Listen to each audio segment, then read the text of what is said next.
اللہ اللہ اللہ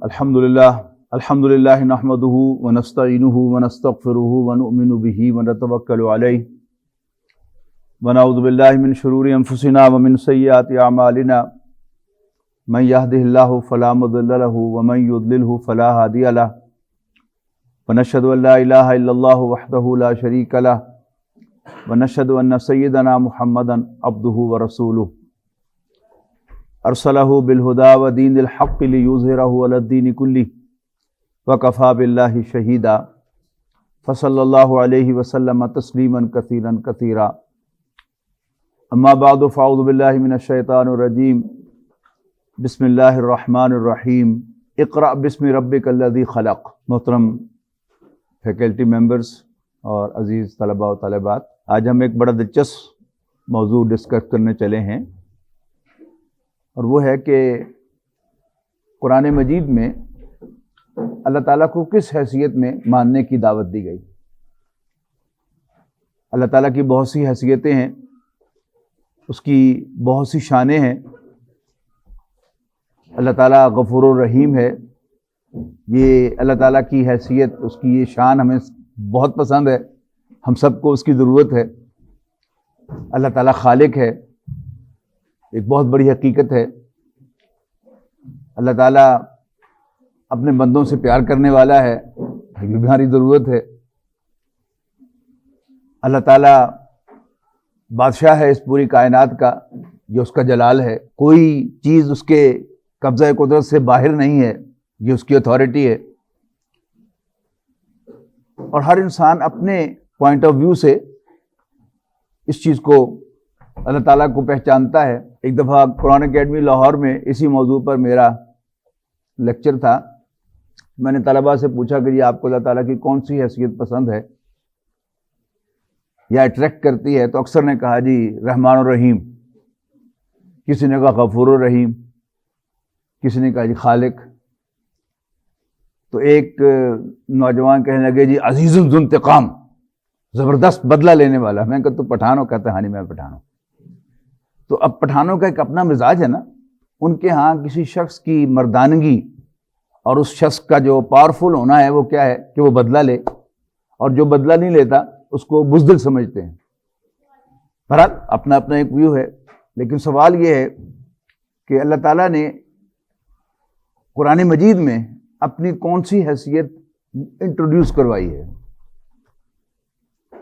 آپ میں سے جو لوگ قرآن مجید کے ساتھ دلچسپی رکھتے ہیں، اس کو ترجمے کے ساتھ پڑھتے ہیں، انہیں یہ معلوم ہوگا کہ قرآن مجید میں ایک سے زائد مرتبہ یہ بات بیان ہوئی ہے کہ لَئِن سَأَلْتَهُم مَّنْ خَلَقَ السَّمَاوَاتِ وَالْأَرْضِ لَيَقُولُنَّ اللَّهُ۔ اے پیغمبر صلی اللہ علیہ وسلم، یقیناً اگر تم ان سے پوچھو، یہ ان کون ہیں؟ مکے والے جو آپ کے بدترین مخالف ہیں۔ اگر تم ان سے پوچھو کہ بتاؤ بھلا آسمان و زمین یعنی اس کائنات کو کس نے پیدا کیا، تو لازماً کہیں گے کہ اللہ تعالیٰ ہی نے پیدا کیا۔ یہ بہت سے لوگوں کے لیے شاید یہ نئی بات ہوگی کہ مکے کے کافر، مکے کے مشرک اللہ تعالیٰ کو توحید کے ساتھ خالق کائنات مانتے تھے۔ اور سورہ یونس کی آیت نمبر 31 میں تو حد ہو گئی، فرمایا کہ قل من یرزقکم من السماء والارض۔ اے پیغمبر صلی اللہ علیہ وسلم، ان سے پوچھو ذرا کہ بتاؤ بھلا تمہیں آسمان اور زمین سے رزق کون دیتا ہے۔ ام من یملک السماء والابصار، یا یہ پوچھو کہ بھلا بتاؤ کہ تمہاری آنکھوں اور تمہارے کانوں کا کنٹرول کس کے پاس ہے۔ ومن یخرج الحی من المیت ویخرج المیت من الحی، اور کون زندہ کو مردہ سے اور مردہ کو زندہ سے پیدا کرتا ہے۔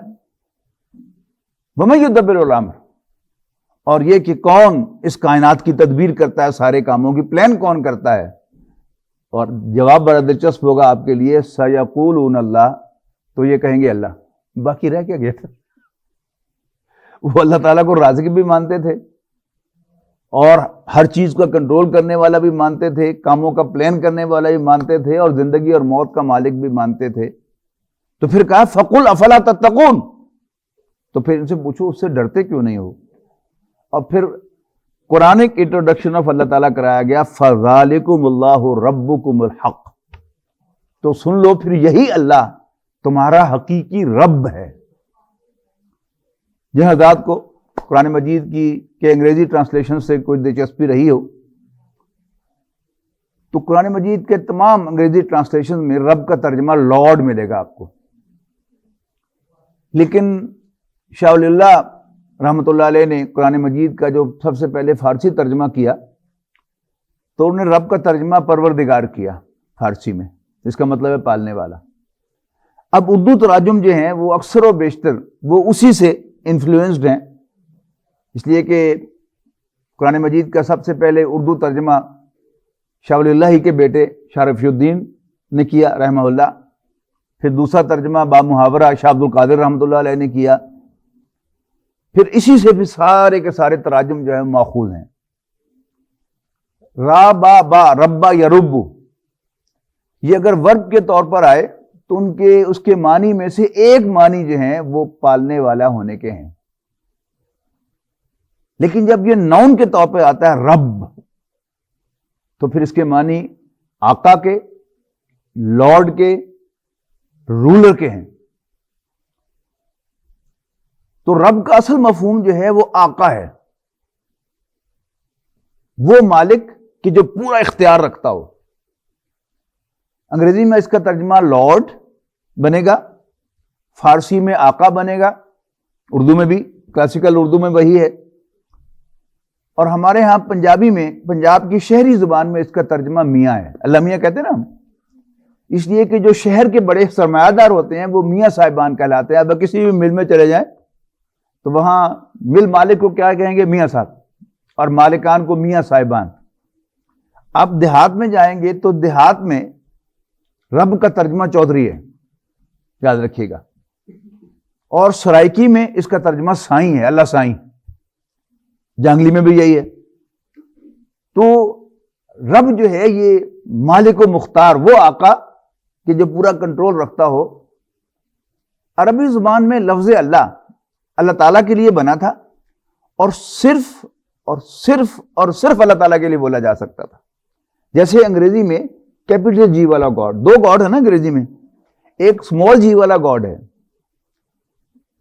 اس کے ساتھ اے بھی لگتا ہے، اس کا پلورل بھی ہے اور اس کا فیمینن بھی ہے، gods, gods and gods and goddesses. لیکن کیپٹل جی والے گاڈ پر یاد رکھیے گا، کیونکہ آپ کو پتہ ہی ہوگا، میری انگریزی آپ سے بہتر ہوگی، کہ اس کے ساتھ نہ کبھی اے لگتا ہے نہ بھی کبھی اس کے ساتھ دی لگتا ہے، وہ گاڈ ہے، گاڈ ود کیپٹل جی، اور وہ صرف اور صرف اللہ تعالیٰ کے لیے استعمال ہو سکتا ہے، غیر اللہ کے لیے وہ لفظ استعمال ہی نہیں ہو سکتا۔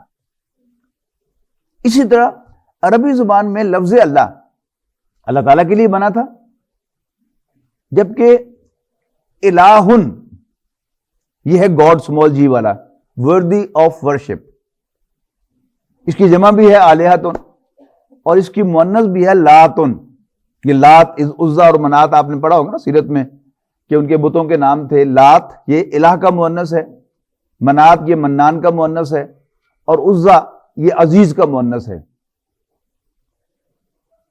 تو عربی زبان میں لفظ اللہ تو اللہ تعالیٰ ہی کے لیے بنا تھا، غیر اللہ کے لیے نہیں بولا جا سکتا تھا۔ اس کے مقابلے میں لفظ رب جو تھا یہ عربی زبان میں اللہ تعالیٰ کے لیے نہیں بنا تھا، اوریجنل جو عربی زبان تھی اس میں یہ لفظ اللہ تعالیٰ کے لیے نہیں بنا تھا، بلکہ یہ آقاؤں کے لیے بنا تھا۔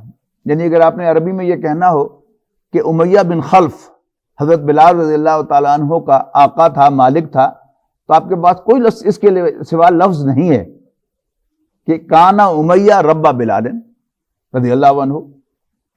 جب عزیز مصر کی بیوی نے حضرت یوسف علیہ السلام کو دعوت گناہ دی تو نے کیا کہا تھا؟ انہو ربی، یعنی تیرا شوہر میرا رب ہے، احسن مسوایا، اس نے مجھے بہت اچھی طرح رکھا ہوا ہے، انہو لا یفلح الظالمون، بے شک زیادتی کرنے والے، یعنی اگر میں اپنے آقا کے ساتھ اس کی عدم موجودگی میں خیانت کروں، اس کی عزت پہ ہاتھ ڈالوں تو یہ ظلم ہوگا اور ظالم فلاح نہیں پایا کرتے۔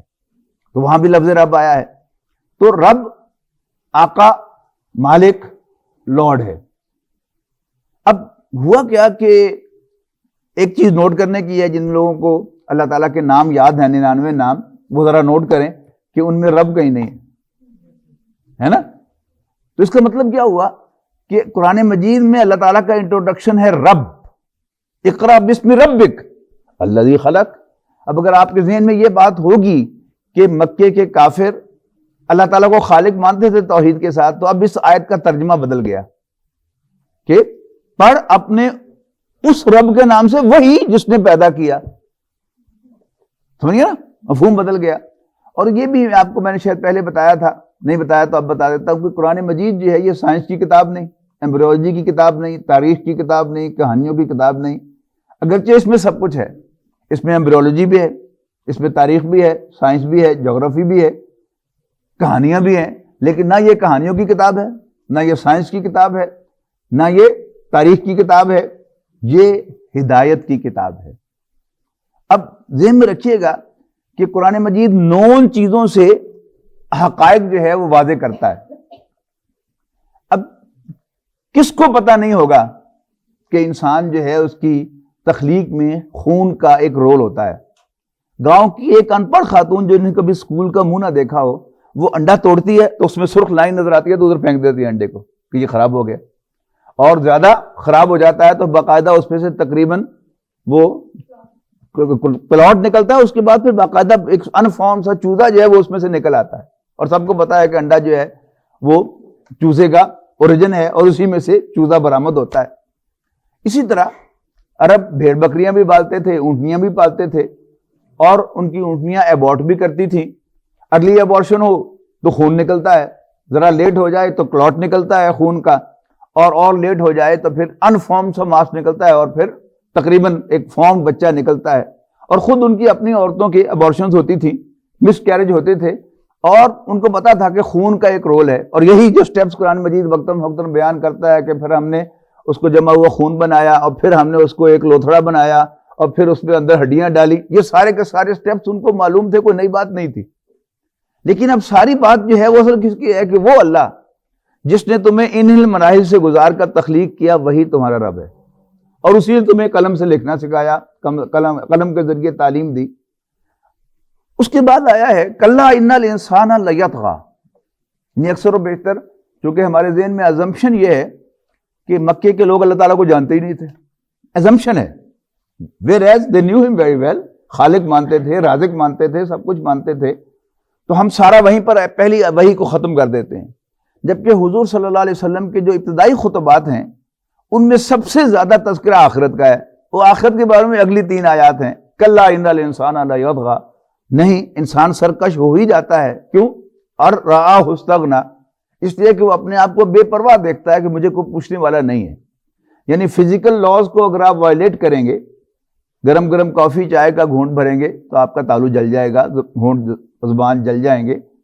لیکن آپ اسی زبان سے جھوٹ بولیں تو زبان پہ کوئی چھالا نہیں پڑے گا. یہ چیز جو ہے یہ ہمیں جری کر دے گی، کوئی پوچھنے والا نہیں. اسی طرح ہم بسا ہوا کھانا کھائیں کسی ہوٹل سے اس شوق میں کہ جی ہوٹل سے جا کے کھانا کھایا ہے، پتہ نہیں کتنے دن کا پرانا کھانا، انہیں پھر مسالے ڈال کے گرم کر کے آپ کو دے دیا. اب آپ کو بھگتنی تو پڑے گی.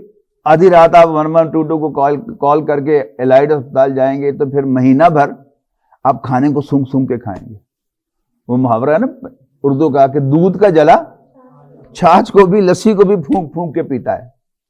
تو جو اخلاقی آپ برائی کریں، کسی کا مال ہڑپ کر جائیں، کسی یتیم کا مال کھا جائیں تو آپ کے پیٹ میں کوئی درد نہیں ہوتا. یہ چیز جو ہے وہ ہمیں جری کر دیتی ہے کہ کوئی پوچھنے والا نہیں ہے. تو اللہ تعالیٰ کا قرآن کے انٹروڈکشن کیا ہے؟ رب. اب سمجھنا چاہیے کہ خالق اور رب میں فرق کیا ہے. ہو از مور امپورٹنٹ. یعنی ایک اینگل سے دیکھیں تو معلوم ہوتا ہے کہ اوریجن جو ہے وہ خالق ہے، لیکن آپ نوٹ کریں کہ فرق کیا ہے. آپ کا ایک پیس آف لینڈ ہے آپ کے پاس، آپ اس زمین کے مالک ہیں. آپ کو اختیار ہے کہ آپ ایسے ہی چھوڑ دیں، آپ کو اختیار ہے کہ وہاں گھاس لگا دیں، آپ کو اختیار ہے کہ وہاں سولنگ لگا دیں، آپ کو اختیار ہے کہ وہاں ٹینس کورٹ بنا لیں، آپ کو اختیار ہے کہ آپ وہاں کوئی عمارت تعمیر کریں. کیا عمارت تعمیر کریں، کیسی تعمیر کریں، آرکیٹیکٹس کو انوالو کریں یا خود ہی نقشہ بنا لیں، پھر کسی باقاعدہ انجینئر کو ہائر کریں اس کا اسٹرکچر بنانے کے لیے یا مستری کے حوالے کر دیں، یہ سب کیا ہے؟ یہ آپ کے اختیارات ہیں اگر آپ مالک ہیں تو۔ پھر بلڈنگ بن گئی، آپ نے آرکیٹیکٹ کو پیمنٹ کر دی، آپ نے ٹھیکیدار کو پیمنٹ کر دی، انجینئر کو پیمنٹ کر دی، انٹیریئر ڈیکوریٹر کو آپ نے پیمنٹ کر دی۔ اب یہ جگہ پہلے بھی آپ کی تھی، اب بھی آپ کی ہے، جب چاہیں آپ اس کو ڈیمولش کر دیں، جب چاہیں آپ اس میں آلٹریشن کر دیں۔ اب وہ جو جس نے تعمیر کی تھی وہ یہ نہیں کہہ سکتا کہ یہ تو پلر میں نے کھڑا کیا تھا، یہ دیوار میں نے کھڑی کی تھی، آپ نے میری اجازت کے بغیر کیسے گرا دی؟ You are the lord, landlord آپ ہیں، تو آپ کا اختیار ہے۔ بلا شبہ اللہ تعالیٰ خالق بھی ہے، لیکن یاد رکھیے گا خالق جو ہے وہ ڈکٹیٹ نہیں کر سکتا۔ ڈکٹیشن کس کی ہوتی ہے؟ وہ مالک کی ہوتی ہے، وہ لینڈ لارڈ کی ہوتی ہے۔ تو اللہ تعالیٰ کی جو سپریم حیثیت ہے وہ کیا ہے؟ ہی از دا لارڈ۔ اب اس نے اس اختیار کی بنیاد پر ہمیں ایک وجود بخشا، لیکن تخلیق کا کام اس نے کس سے لیا؟ ہمارے والدین سے لیا، اور والدین نے بچہ بنا کر اس کی پرورش کر کے جوان کر کے اللہ کے سامنے پیش کر دیا کہ تو اب اس سے خطاب کر اور اس سے بندگی کا تقاضا کر۔ تو رب اللہ تعالیٰ کہتا ہے کہ تم میرے بندے بن جاؤ، یا ایھا الناس اعبدوا ربکم، لوگوں اپنے رب کی بندگی کرو، اپنے رب کے بندے بن جاؤ۔ الذی خلقکم والذین من قبلکم، جس نے تمہیں اور تم سے پہلوں کو پیدا کیا۔ پھر یہ لفظ جو ہے، یہ مالک ہونا، یہ کنفیوز ہوتا ہے بہت سی چیزوں کے ساتھ۔ انگریزی کا جو پہلا ترجمہ سب سے معروف ہوا اور بہترین ترجمہ ہے عربی ٹیکسٹ کے لحاظ سے، وہ محمد مرمڈوک پکتھول، یہ بلیک مسلم تھے، برطانیہ کے رہنے والے، اپنی زبان ان کی مادری زبان انگریزی تھی، مسلمان ہو گئے تو پھر محمد انہوں نے اپنے نام کے ساتھ لگا لیا، محمد مرمڈوک پکتھول، میننگز آف دا گلوریس قرآن کے نام سے انہوں نے ترجمہ کیا قرآن مجید کا۔ اور فرسٹ ٹائم مجھے 84 میں امریکہ جانے کا موقع ملا تو تقریباً ہر مسجد میں اس کے کئی نسخے مجھے نظر آئے انگلش ٹرانسلیشن کے ٹیکسٹ کے ساتھ۔ انہوں نے بڑا فرینکلی رب کا ترجمہ لارڈ کیا ہے۔ اس کے بعد جو ترجمہ معروف ہوا وہ پروفیسر عبداللہ یوسف علی رحمہ اللہ کا ترجمہ تھا۔ یہ گورنمنٹ کالج لاہور کے پرنسپل رہے، اور انہوں نے انگریزی میں ترجمہ بھی کیا، تفسیر بھی لکھی۔ جب میرا 90s میں جانا ہوا امریکہ میں تو وہاں میں نے ہر مسجد میں ان کا ترجمہ اور تفسیر جو ہے وہ دیکھا۔ یہ کیا تھا کہ پہلے شاہ فیصل شہید نے پکتھول صاحب کا ترجمہ جو ہے وہ اس کو بڑی تعداد میں سعودی عرب کے اہتمام سے شائع کروا کر فری ڈسٹریبیوٹ کیا تھا انگلش اسپیکنگ ورلڈ میں، اور اس کے بعد پھر ان کا عبداللہ یوسف علی صاحب کا ترجمہ بھی سعودی عرب ہی نے ایک کثیر تعداد میں چھپا، باقاعدہ پہلے انہوں نے ایک بورڈ بنایا، اور عبداللہ یوسف علی صاحب کے جو ترجمے اور تفسیر کے اندر جو پرانی وکیبلری تھی داؤ دیٹ والی وہ نکالی، اور پھر اس کو ذرا ماڈرن انگلش کے اندر کر کے اس کو پھر کثیر تعداد میں شائع کیا۔ عبداللہ یوسف علی، اب ذہن میں رکھیے گا کہ ایک ہے برٹش رول کا زمانہ، جب دنیا پر برطانیہ کی حکومت تھی، اس وقت پکتھول صاحب کا ترجمہ آیا۔ اس کے بعد پھر امریکہ دنیا میں رول کرنے لگا، اور بالفعل وہاں پر کیا ہے، وہ ابھی ٹرمپ صاحب جب آئے تھے تو آپ کو پتا چلا تھا کہ وہاں بھی ابھی تک ریسزم پوری طور پر موجود ہے امریکہ کے اندر بھی، لیکن کانسٹیٹیوشن کی سطح پر انہوں نے ریسزم کو ختم کر دیا ہے، غلامی کو ختم کر دیا ہے۔ اب غلامی کا، سلیوری کا نام لینا بھی وہاں پر معیوب سمجھا جاتا ہے۔ اور دلچسپ بات ہے کہ جب بھی میں نے کہیں امریکہ میں اس موضوع پر خطاب کیا تو کسی نہ کسی آدمی نے مجھ سے دور آ کر بحث کی کہ نہیں یہ سلیو کا لفظ استعمال نہ کیا کر، حالانکہ عبد جو ہے وہ ہے ہی سلیو، یعنی رب کا الٹ عربی زبان میں عبد ہے، عبودہ یعبد فہو عبد، یہ اس کے معنی ہیں المنجد مشہور ڈکشنری ہے عربی کی، جدی پشتی غلام ہونا۔ کیا مطلب؟ میری حیثیت کیا ہے؟ ہو ایم آئی؟ میرے بہت سے تعارف ہیں نا، میں اپنا نام بتا دوں، وہ فارچونیٹلی اللہ والد صاحب کو جنت نصیب کرے، انہوں نے میرا نام ہی عبدالسمیع رکھ دیا، ورنہ ہم سب کا ایک تعارف کیا ہے کہ ہم اللہ کے بندے ہیں، پھر ہم کہہ سکتے ہیں ہم پاکستانی، ٹھیک ہے جی۔ اس کے ساتھ پھر ہم ذرا اپنی شان میں اضافہ کرنے کے لیے ڈاکٹر لگا لیں، مسٹر لگا لیں، چودھری لگا لیں، خان لگا لیں، لیکن ہے تو وہی. لیکن بہترین تعارف کیا ہے؟ ہو ایم آئی. اس کا میرا بہترین تعارف کیا ہے کہ میں اللہ کا بندہ ہوں. یہ ملز جو ہوتی ہیں نا، تو میاں صاحب جو مل مالک ہوتے ہیں انہوں نے اپنا ایک بندہ جو ہے وہ چھوڑا ہوتا ہے مل میں، وہ ان کا انٹیلیجنس کا بندہ ہوتا ہے، اس کو کہتے ہیں میاں صاحب کا بندہ ہے. اور وہ مل میں بڑا چوڑا ہو کر پھرتا ہے اور جی ایم صاحب بھی اس سے ڈرتے ہیں کہ جی میاں صاحب کا بندہ ہے. تو دا مومنٹ آئی ول سی کہ جی میں اللہ کا بندہ ہوں، تو آپ اندازہ لگائیے کہ میری ٹور میں کتنا اضافہ ہو جائے گا. پھر میں کسی اور سے نہیں ڈروں گا. کیوں؟ میرا مالک تو اس پوری کائنات کا بادشاہ ہے. تو پھر میں اپنے آپ کو کمتر کیوں سمجھوں؟ علامہ اقبال نے کہا تھا نا کہ کشادہ دست کرم جب وہ بے نیاز کرے، نیاز مند نہ کیوں عاجزی پہ ناز کرے. عاجزی تو جھکنا ہوتا ہے نا، لیکن اللہ تعالیٰ کے ساتھ سامنے جھکنے میں ایک ناز ہے، انسان کی ایک ٹور ہے، اس کی ایک شان ہے جو ادروائز نہیں ہوتی. عبداللہ یوسف علی نے سلیو کا لفظ استعمال نہیں کیا. اس امریکن انفلوئنس کی وجہ سے انہوں نے اس کے لیے ایک نیا لفظ متعارف کروایا، بونڈز مین، بندھا ہوا آدمی. بندھا ہوا آدمی، لیکن لارڈ کا لفظ استعمال نہیں کیا. اس کے بعد جب محسن خان صاحب نے ترجمہ کیا تو انہوں نے اس کو بدل دیا ہمبل سرونٹ سے. عبد کا ترجمہ انہوں نے کیا ہمبل سرونٹ، یعنی غلام کہنا، سلیو کہنا، بونڈ مین کہنا بھی ان کو اچھا نہیں لگا. ہمبل سرونٹ. حالانکہ آپ سب جانتے ہیں کہ سرونٹ جتنا مرضی ہمبل ہو جائے وہ کبھی غلام نہیں ہوتا. کیا فرق ہے غلامی میں امپلائمنٹ؟ کبھی غور کیا آپ نے؟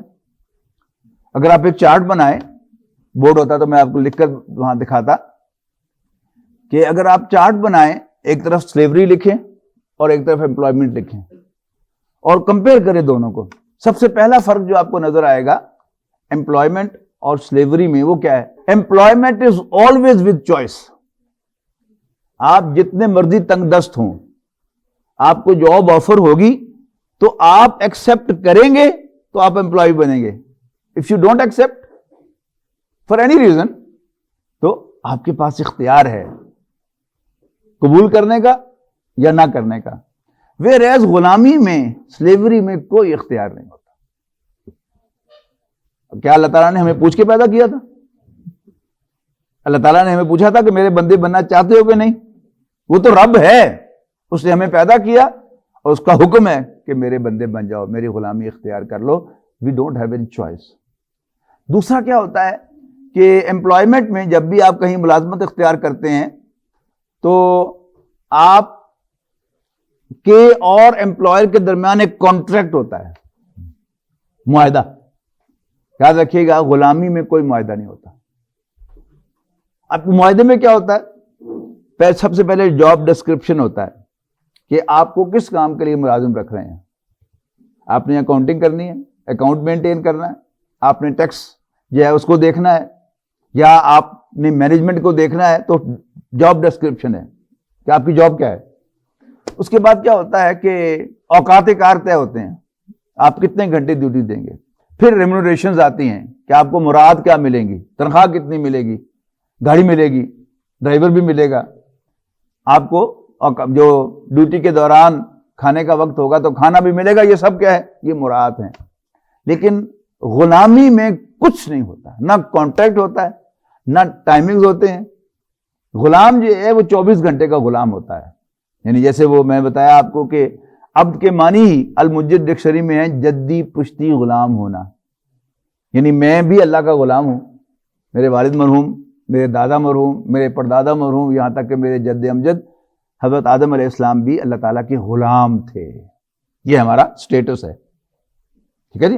اور غلام 24 گھنٹے کا غلام ہوتا ہے. دن کو بھی غلام ہوتا ہے، شام کو بھی، صبح کو بھی، شام کو بھی، دن کو بھی، رات کو بھی، کھڑا ہوا بھی، بیٹھا ہوا بھی، لیٹا ہوا بھی، اور چلتا ہوا بھی غلام ہی ہوتا ہے. جبکہ امپلائی جو ہے وہ 8 بجے سے لے کر 4 بجے تک وہ امپلائی ہے، اور جو ہی وہ 4 بجے چھٹی ہوتی ہے، گیٹ سے باہر نکلتا ہے، اب وہ ایک آزاد انسان ہے. غلام آزاد نہیں ہوتا. سمجھ میں آ گیا امپلائمنٹ کا اور غلامی کا فرق، خالق اور رب کا فرق بھی سمجھ میں آ گیا. اسی طرح اللہ تعالیٰ جو ہے وہ ہر چیز کا کنٹرول کرنے والا ہے. اللہ تعالیٰ ہر چیز کا کنٹرول کرنے والا ہے، دن رات اسی کے حکم سے. سورج چاند اسی کے حکم سے چلتے ہیں، میرا ایک ایک رواں، ایک ایک بال بھی اسی کے حکم سے اگتا ہے اور اسی کے حکم سے وہ موو کرتا ہے، میرا خون اسی کے حکم سے چلتا ہے، اسی کے حکم سے بنتا ہے، اور میرے جسم کے کسی حصے کو، جو میرا آٹونومس سسٹم اللہ تعالیٰ نے بنایا ہے، کسی کو اختیار نہیں ہے کہ وہ اس کی سرتابی کر سکے۔ میرا معدہ اس کے حکم سے چلتا ہے، میرا جگر اس کے حکم سے کام کرتا ہے، میرا دل اسی کے حکم سے دھڑکتا ہے، میرے پھیپھڑے اسی کے حکم سے خون کو صاف کرتے ہیں، ہوا بھرتے ہیں، نکالتے ہیں۔ تو یہ اس پر میرا کوئی اختیار نہیں ہے۔ ہاں، جو میرا والنٹری سسٹم ہے وہ اللہ تعالیٰ نے میرے اختیار میں دے دیا ہے امتحان لینے کے لیے، کہ چاہو اختیار اس پر بھی ہے، جب چاہے وہ میری زبان بند کر دے، لیکن جب تک اس نے اختیار دیا ہے مجھے بولنے کا، تو میرے امتحان لینے کے لیے اس نے مجھے اختیار دیا ہے کہ میں اس زبان سے اس کا شکر ادا کروں یا اس کو گالیاں دوں۔ دیتے ہیں کہ نہیں گالیاں؟ میں اس کو مانوں یا انکار کر دوں۔ یہ کیا ہے؟ یہ والنٹری سسٹم پر اللہ تعالیٰ نے مجھے اختیار دیا ہے امتحان لینے کے لیے، لیکن اس پر بھی اس کا کنٹرول، جب چاہے وہ ہمیں سیز کر دے، جب چاہے میری زبان بندی کر دے، جب چاہے میری بینائی چھین لے، جب چاہے مجھے سماعت سے محروم کر دے، جب چاہے مجھے ٹانگوں سے اپاہج کر دے۔ یہ تو نا کہ ہم ہر چیز پر اللہ تعالیٰ کا شکر ادا کریں، لیکن ہم نہ شکرے ہیں۔ اب یہ بات تو اسٹیبلش ہو گئی کہ اللہ تعالیٰ ہمارا رب ہے۔ اب اگلا جو سوال ہے، تو پھر اللہ تعالیٰ اگر رب ہے تو پھر اس کو رب ماننے کے تقاضے کیا ہیں؟ ابھی تک تو تھیوریٹیکل گفتگو تھی نا، اللہ تعالیٰ کو پہچاننا کہ وہ ہمارا رب ہے نا؟ تو سب سے پہلا جو تقاضا ہے اس کے رب ہونے کا، وہ تو ماننا ہی ہے کہ ہم اپنے دل کی گہرائیوں کے ساتھ اس کو اپنا رب مانیں۔ اور اگر زندگی میں شاید آپ نے کبھی اتنا لطف نہ لیا ہو جتنا لطف آپ یہ کہہ کر لیں گے تنہائی میں، زبان سے بھی بے شک نہ کہیں، اے اللہ تو میرا رب ہے، میں تیرا بندہ ہوں۔ کبھی آج جا کے کہہ کے دیکھیے گا دل میں کہ یا اللہ تو میرا رب ہے، میں تیرا بندہ ہوں، میں تیرا بندہ ہوں تو میرا رب ہے۔ اتنی دفعہ دہرائیں کہ آپ کی زبان جو ہے وہ الٹ جائے اور آپ کہہ دیں کہ تو میرا رب بندہ ہے، میں تیرا رب ہوں۔ تو حدیث میں آتا ہے، نبی کریم صلی اللہ علیہ وسلم آتے ہیں، اللہ تعالیٰ اس پر بھی خوش ہوتا ہے کہ یہ میرا بندہ پکار تو مجھے ہی رہا ہے نا۔ تو سب سے پہلا تقاضا کیا ہے کہ اللہ تعالیٰ کو اپنا رب مان لینا، دل کی گہرائیوں سے اور زبان سے بھی اس کا اقرار کرنا۔ دوسرا تقاضا جو ہے وہ امیڈیٹلی، وہ کیا ہے؟ اللہ تعالیٰ سے مانگنا۔ سورہ فاتحہ ہر نماز میں ہم پڑھتے ہیں، یہ بڑا بنیادی سبق ہے ہمارا جس کو ہم دہراتے ہیں نماز میں۔ اس میں جو درمیانی آیت ہے، ایاک نعبد و ایاک نستعین، جن لوگوں کو عربی زبان سے تھوڑی سی دلچسپی ہے وہ ابواب سے واقف ہیں کہ اگر نعبدو کا دو ترجمے ہو سکتے ہیں۔ اگر اس کو باب نصرہ سے مانا جائے تو اس کا مطلب ہے ہم تیری عبادت کرتے ہیں اور تجھ سے مدد مانگتے ہیں۔ عبادت کرنے کا مطلب کیا ہے؟ ٹو ورشپ، یعنی اس کا مطلب کیا ہوگا کہ یا اللہ میں تیرے لیے 2 نفل پڑھتا ہوں، تو مجھے 2 روٹیاں دے دے، مجھے بھوک لگی ہے۔ اللہ تعالیٰ کہہ سکتا ہے کہ جاؤ مجھے تمہارے 2 نفلوں کی ضرورت نہیں ہے، تو میں تو مارا گیا، بھوکا رہ گیا۔ لیکن اگر میں یہ کہوں ایاک نعبد، باب کروں وہاں سے، یا اللہ ہم تیرے بندے ہیں اور تجھی سے مدد مانگتے ہیں، اب بات ویلڈ ہوگی نا کہ غلام ہمیشہ اپنے آقا سے مانگتا ہے۔ اس کے لیے بعض جو حکایات ہمارے بزرگوں نے بنائی ہیں، جیسے مولانا روم، شیخ سعدی، ان کی ساری جو مثنوی ہے یا ان کے جو اشعار ہیں وہ کیا ہیں؟ حکایات ہیں، چھوٹی چھوٹی کہانیوں سے انہوں نے بات سمجھائی ہے۔ اسی طرح کا یہ واقعہ ہے یا حکایت ہے کہ ایک اللہ کے نیک بندے، اللہ کے ولی، اور یہ ذہن میں رکھیے گا کہ ہم انڈو پاک کے رہنے والے سب لوگ جو ہیں ایک وقت میں ہمارے بڑے جو ہندو تھے، لیکن کچھ اولیاء کرام اپنے مرشد کے کہنے پر آ کر انہوں نے ڈیرے لگائے، کوئی لاہور میں آ کے بیٹھ گیا، کوئی ملتان میں آ کے بیٹھ گیا، کوئی پاک پٹن میں آ کے بیٹھ گیا، کوئی دہلی میں آ کے بیٹھ گیا، اور کچھ نہیں تھا ان کے پاس، بس ایک جگہ بیٹھ گئے اور کہیں سے پانی بھر کے لے آئے اور گھڑا پانی کا رکھ لیا پتے کھائے، پانی پیا. کوئی آدمی گزر رہا ہے، ظاہر ہے گاڑیاں تو نہیں تھی، ایئر کنڈیشن گاڑیاں، گزر رہا ہے تو اس کو کہا بھائی پانی پی لو، پانی ہے میرے پاس. تو اس نے پانی پیا، پیاس بجھی، شکریہ ادا کیا، تھوڑی دیر بیٹھ گیا اور انہوں نے میٹھی میٹھی باتیں اس سے کرنی شروع کر دی. پھر دوسری دفعہ خود آیا گزرتے ہوئے کہ جی بڑا مزہ آیا تھا گفتگو کا، میں پھر بابا جی سے اور کوئی باتیں سنوں. پھر بیٹھ گیا، لوگ بیٹھنا شروع ہو گئے.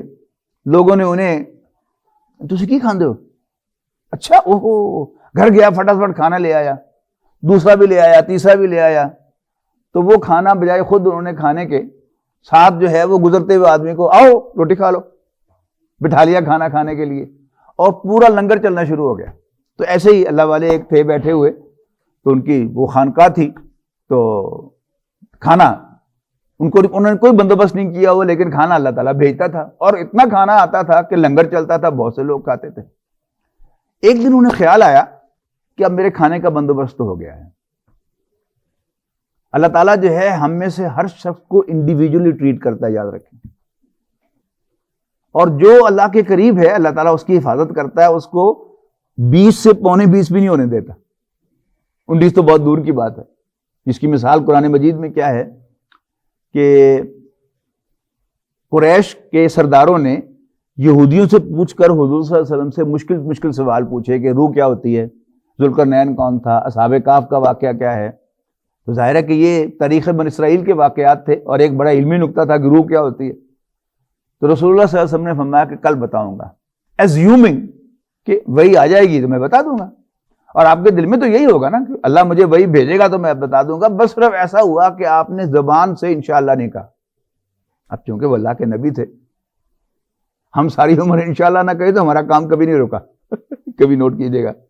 اب چونکہ وہ اللہ کے رسول صلی اللہ علیہ وسلم تھے، لہذا اللہ تعالیٰ نے فوراً گرفت فرمائی، اور اگلے دن آئے پوچھنے کے لیے کہ ہاں بتاؤ. آپ نے فرمایا کل بتاؤں گا. پھر آئے، آپ نے کہا کل بتاؤں گا. 15 دن تک وہی نہیں آئی. اور وہی آئی تو کن الفاظ کے ساتھ؟ وَلَا تَقُولَنَّ لِشَيْءٍ إِنِّي فَاعِلٌ ذَلِكَ غَدًا إِلَّا أَن يَشَاءَ اللَّهُ. کبھی نہ کہو کہ میں یہ کام کل کروں گا مگر اس شرط کے ساتھ کہ اگر اللہ نے چاہا. پکڑ ہوئی نا.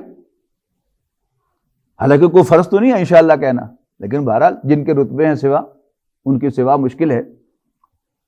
تو اس اللہ والے نے جب یہ کہا دل ہی دل میں کہ اب میرے روٹی کا بندوبست ہو گیا ہے، اللہ تعالیٰ نے گرفت فرما لی.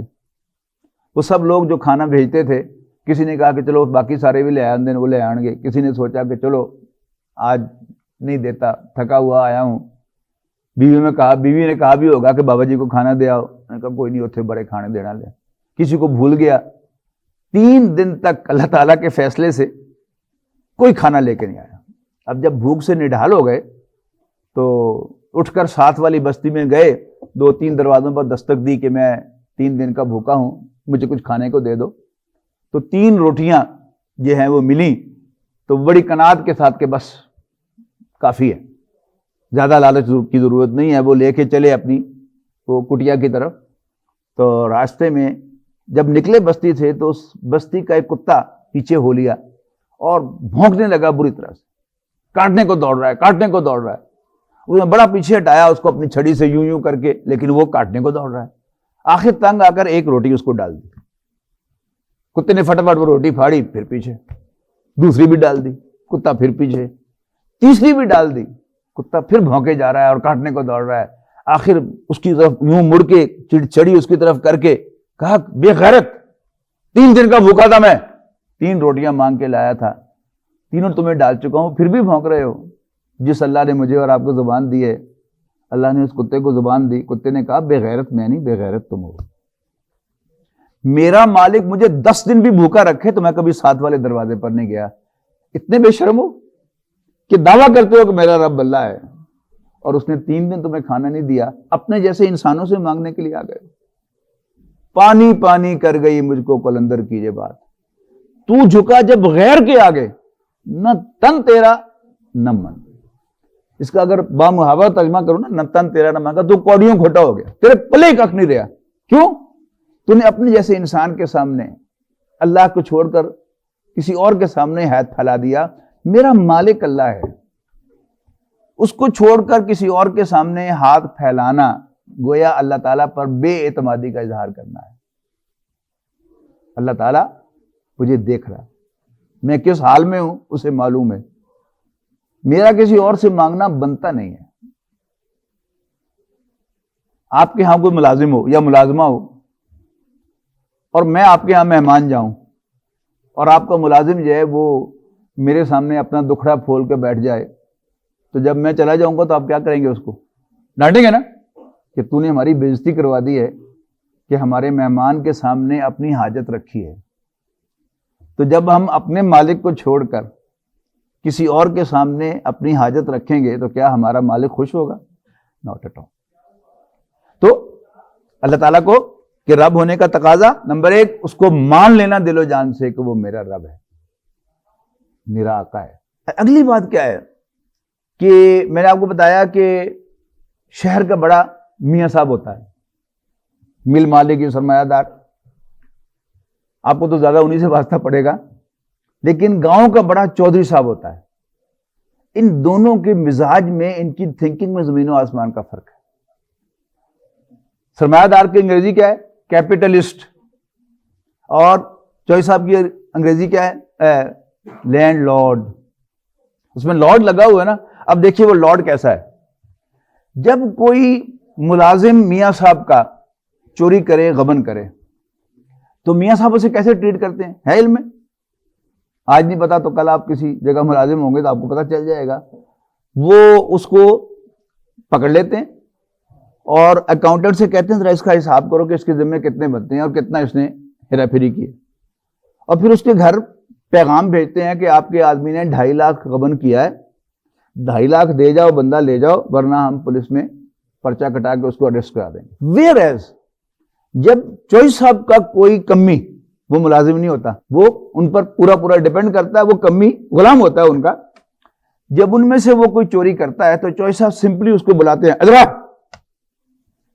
اور اگر وہ ہاتھ جوڑتا ہوا آ جائے چودھری صاحب نوکر تاڈا، یا یوں کر کے مخصوص جسچر ہے اسلام کرنے کا، وہ کمی کا، وہ یوں کر کے اسلام کر کے آ جائے، تو اس کا مطلب ہے کہ اس نے چودھری صاحب کو اپنا مالک مان لیا ہے. تو چودھری صاحب اس کو 1 آدھ گالی دیں گے، زیادہ سے زیادہ 1 آدھ ٹھوڈا ماریں گے، 1 آدھ تھپڑ لگائیں گے، اینڈ میٹر از فنشڈ. قرآن مجید میں اللہ تعالیٰ اپنا تعارف کیا کرواتا ہے؟ قل یا عبادی الذین اسرفوا علی انفسہم لا تقنطوا من رحمت اللہ ان اللہ یغفر الذنوب جميعا. اے نبی صلی اللہ علیہ وسلم کہہ دو اے میرے وہ بندو جنہوں نے اپنے اوپر ظلم ڈھایا ہو، اللہ کی رحمت سے مایوس نہ ہونا. ان اللہ یغفر الذنوب جميعا، بے شک اللہ تعالیٰ سب کے سب گناہوں کو بخش دیتا ہے، اور وہ بڑا بخشنے والا، بہت رحم فرمانے والا ہے. تو یہ کیا ہے؟ یہ لارڈز انٹروڈکشن ہے نا، یہ میاں صاحب کا تعارف نہیں ہے. اور علامہ اقبال نے اس کو جس انتہا تک پہنچایا ہے وہ بہرحال انہی کا حصہ ہے. علامہ اقبال کی ایک بڑی خوبصورت ربائی ہے، تو غنی از ہر دو عالم من فقیر. اے اللہ تو تمام جہانوں سے بے نیاز ہے. تو غنی کہتے ہیں انڈیپینڈنٹ کو، اور فقیر کہتے ہیں ڈیپینڈنٹ کو. اے اللہ تو تمام جہانوں سے بے نیاز ہے اور میں سراپا تیرا محتاج ہوں. تو ایڈو بڑا تو میں ایڈا چھوٹا، تو مجھ سے حساب لیتا اچھا لگے گا. طریقہ ہے نا، یعنی یہ علامہ اقبال کی مغفرت کی دعا ہے اصل میں، ٹھیک ہے نا.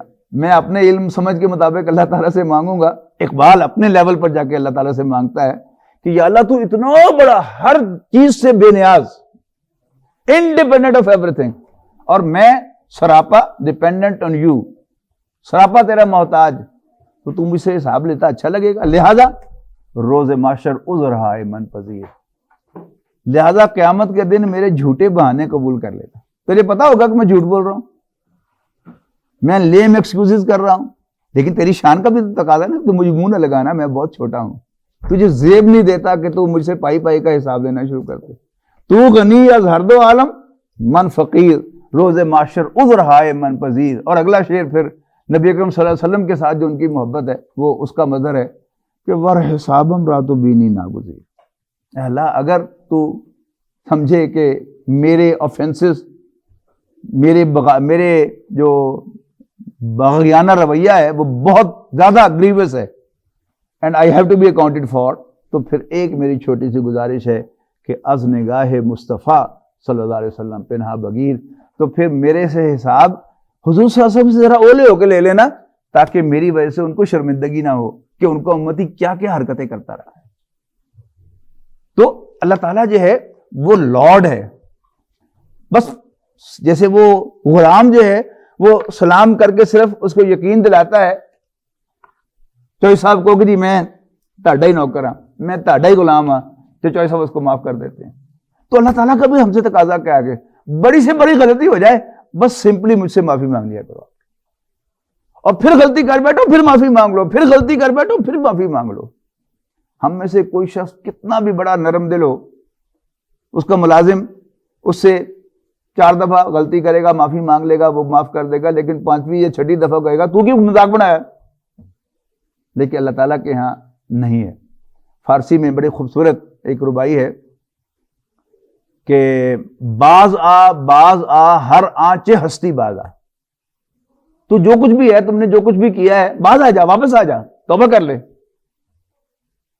گر کافر و گبر و بت پرستی باز آ. تم نے کفر کیا ہے، شرک کیا ہے، بتوں کی پوجا کیا ہے، پھر بھی باز آ جا. این درگاہ نو امیدی نیست. یہ میری بارگاہ جو ہے یہ نا امید کرنے والی بارگاہ نہیں ہے. 100 بار اگر توبہ شکستی باز آ. 100 دفعہ بھی تم نے توبہ کر کے توڑ دی ہے تو پھر بھی باز آ جا، باز آ جا، باز آ جا. میرا دروازہ تمہارے لیے کھلا ہے. تو جب بھی غلطی ہو جائے، بڑے سے بڑا گناہ ہو جائے، اس سے بھی بڑا ہو جائے، اس سے بھی بڑا ہو جائے، ڈونٹ ہیزیٹیٹ. جو ہی خیال آئے کہ غلطی ہوئی ہے، اللہ تعالیٰ سے معافی مانگے. میں آپ کو یقین دلاتا ہوں، آپ کا دل گواہی دے گا کہ اللہ تعالیٰ نے مجھے معاف کر دیا، ٹھیک ہے نا. لیکن معافی مانگتے ہوئے، توبہ کرتے ہوئے یہ پلان نہیں ہونا چاہیے کہ کل پھر کروں گا. ایک دفعہ پورا ارادہ ہو کہ نہیں کروں گا، پھر ہو جائے غلطی، انسان ہے نا، ہو جائے، پھر معافی مانگ لیں، پھر معافی مانگ لیں. تو یہ ہے اللہ تعالیٰ کا تعارف. تو لارڈز انٹروڈکشن ہے، میاں صاحب انٹروڈکشن نہیں ہے. اسی طرح پھر تو کیا ہوا، غلطی ہو جائے تو اسی سے استغفار کرنا. پھر اسی کا تقاضا کیا ہے کہ اسی کا حکم ماننا. مالک کا حکم مانا جاتا ہے، اللہ تعالیٰ کے احکام پر عمل کرنا یہ بھی اس کے رب ہونے کا تقاضا ہے. اللہ تعالیٰ پر ڈیپینڈ کرنا. یہاں بھی وہی میاں صاحب اور چوہی صاحب کا فرق ہے کہ چوہی صاحب اپنے کمی کی تمام ضرورتوں کا خیال رکھتے ہیں. اس کا بچہ بیمار ہو جائے وہ چوہی صاحب سے جا کے کہتا ہے، چوہی صاحب اس کے علاج کا بندوبست کرتے ہیں.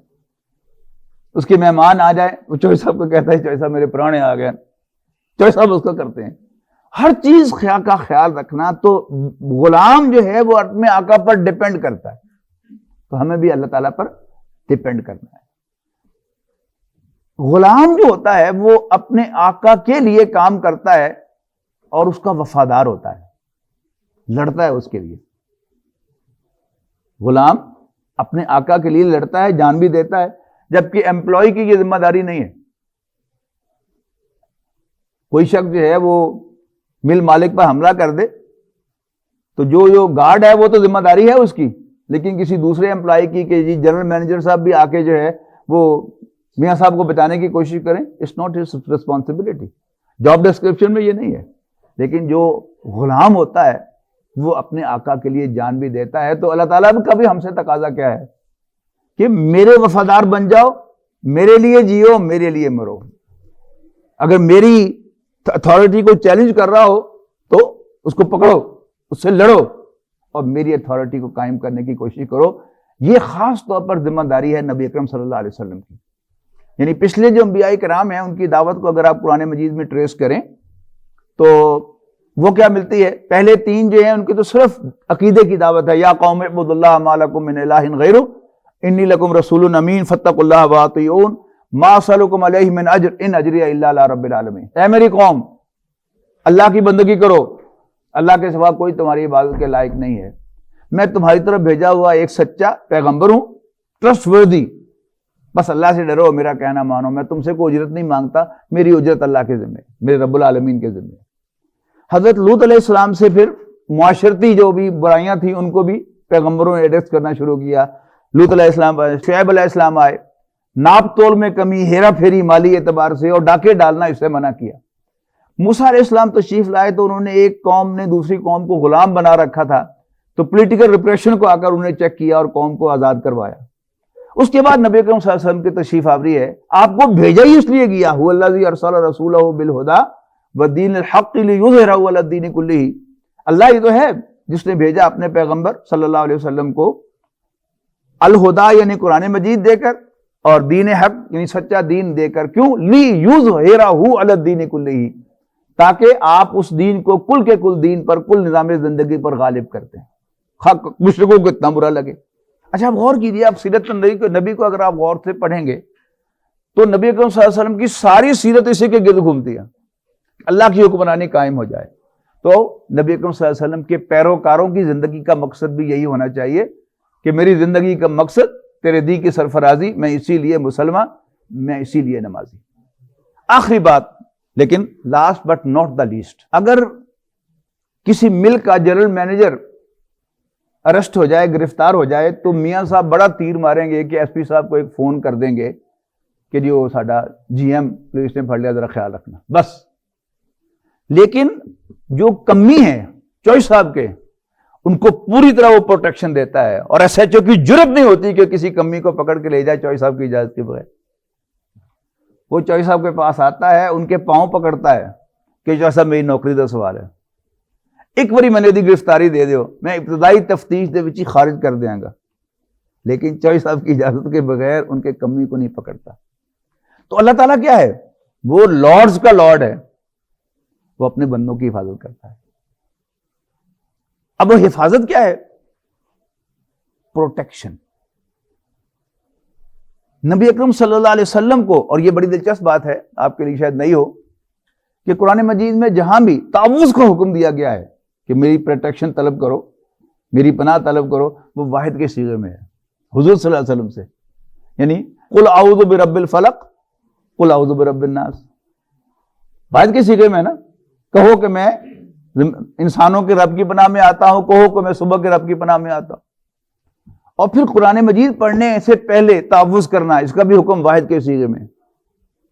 سورۃ مومنون میں قل ربی انی اعوذ بک من ھمزات الشیاطین, اے اللہ میں شیطان کے حملوں سے تیری پناہ میں آتا ہوں, شیاطین کے حملے سے. واعوذ بک ربی ان یحضرون, اور میں تیری پناہ میں آتا ہوں اس سے کہ وہ میرے قریبی پھٹکیں.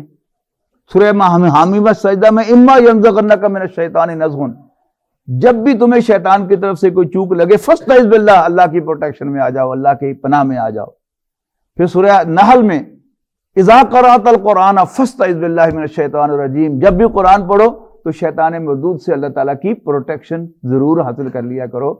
تو اللہ تعالیٰ کی پروٹیکشن ہمیں طلب کرتے رہنا چاہیے, ورنہ اللہ تعالیٰ نے ہمارا امتحان لینے کے لیے, یعنی مشکل سوال جیسے ڈالے جاتے ہیں نا امتحان میں, تو شیطان کو چھوڑا ہوا ہے ہمارا امتحان لینے کے لیے. وہ ہمیں ورغلاتا ہے, اللہ تعالیٰ کی بندگی سے دور کرتا ہے. جو ہی ہم محسوس کریں کہ شیطان نے ہم پر حملہ کیا ہے تو ہمیں اعوذ باللہ پڑھنی چاہیے, اللہ تعالیٰ سے پروٹیکشن طلب کرنی چاہیے.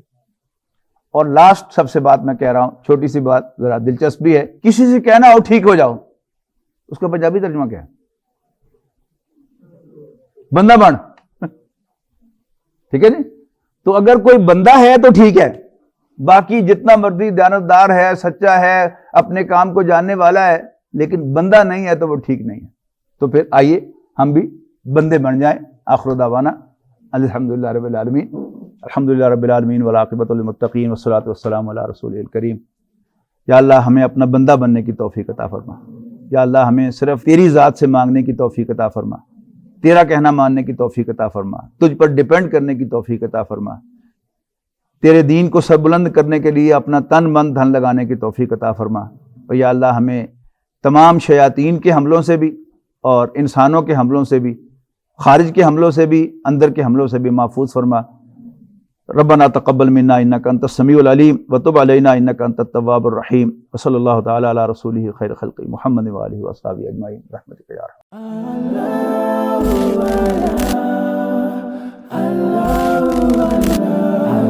Allah